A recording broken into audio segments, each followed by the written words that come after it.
Is it possible that Grover Norquist is a secret Muslim? There's some new evidence that's come out that might lead you to believe that that's the case, or probably not. But first we're going to talk about the woman who has put out this theory. That is Kathy Adams. You're probably not familiar with her. I wasn't before this, but we're going to tell you all about her. She is the president of the Texas Eagle Forum, and she was recently doing a PowerPoint presentation on radical Islam and the Muslim Brotherhood. This was sponsored by the Far North Dallas Tea Party. They posted this video where she talked about some of her theories.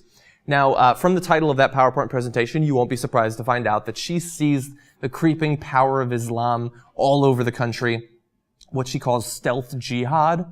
Now, she's previously railed against, let's see, this man, Amir Omar. He ran for Congress as a Republican back in 2006, and she thinks that at least she was instrumental in stopping him from being elected to Congress.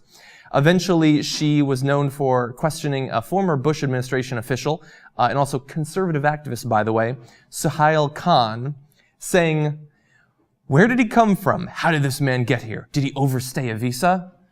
Turns out he was born in Colorado. She doesn't know how to use Google, I suppose. Although she does know how to put together a PowerPoint presentation, so that's a point in her favor. Now she's attacking Grover Norquist. Now, you might say that doesn't make any sense. You have the Tea Party, this woman who is a big Tea Party official, and anti-tax activist Grover Norquist. So how could he possibly be a Muslim? Well, he did marry a Muslim woman, so guilt by association, I suppose. And by the way, and then she goes on to say, "Oftentimes we like what he says about economic issues, but he is in fact trouble with a capital T. After all, he is showing signs of converting to Islam himself." She shows a picture of him. "As you see, he has a beard." Now, you might react with, well, that's crazy. Yeah, he has a beard. That doesn't mean he's a Muslim. Lots of people who aren't Muslims have beards. That's true. But I've noticed in my past that these bearded individuals often lead questionable lives. And it makes me wonder, in hindsight, were they possible Muslims as well? Uncle Sam, for instance, always talking about war. Why is he constantly talking about needing to invade other countries?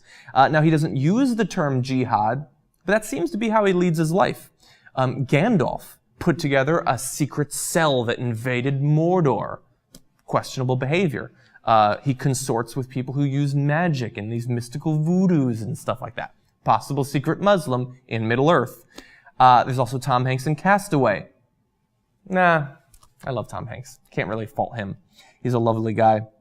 And so, yeah, obviously this is ridiculous. All jokes aside, Grover Norquist occasionally says some reasonable things, I suppose, but historically, he does not seem to have the best interests of America at heart, and so you'd think that they would be perfect bedmates, but unfortunately not.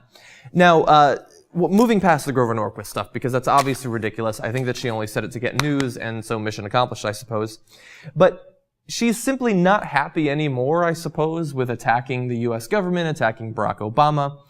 And once again, we see these references to stealth jihad, to creeping Islam across America, the possibility of Sharia law being followed or being imposed on different communities. And this is ridiculous. I think that you are smart enough to understand that this is ridiculous. There's almost nothing less likely to be a threat to the U.S. government. I was able to catalog a couple of things, actually. I found the threat of lizard people in government. We found out recently that about 1 in 20 Americans believe that lizard people control the U.S. government.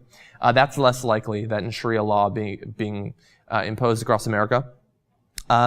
Government controlling tornadoes. Recent conspiracy theory by Alex Jones. He believes that Oklahoma was some sort of false flag, and that the government has a machine that lets them create tornadoes. That is less likely than Sharia law across the country. And also the possibility of us being herded into hobbit homes thanks to the UN's Agenda 21. This is Louis Gohmert's little pet theory. And I actually don't understand why it's so bad. Now, maybe he has a nice house, but for me, those hobbit homes are delightful and much bigger than the apartment I currently live in. So I would be fine with that. But despite my willingness to engage in this hobbit homery, less likely than Islam taking over America. And so I cover it when it comes up, when they say these crazy things, but maybe you out there can enlighten me. Why is it that they're so constantly worried about Islam, about Sharia law in America, when we know that it's almost impossible that even in local communities we could see Islamic law being imposed on Americans? I honestly don't have answers at this point. It's something that I'm going to continue to follow because it's interesting. And I suppose so long as the Tea Party and their representatives are attacking these boogeymen, I guess that undercuts their argument and makes them a little bit easier to defeat in elections.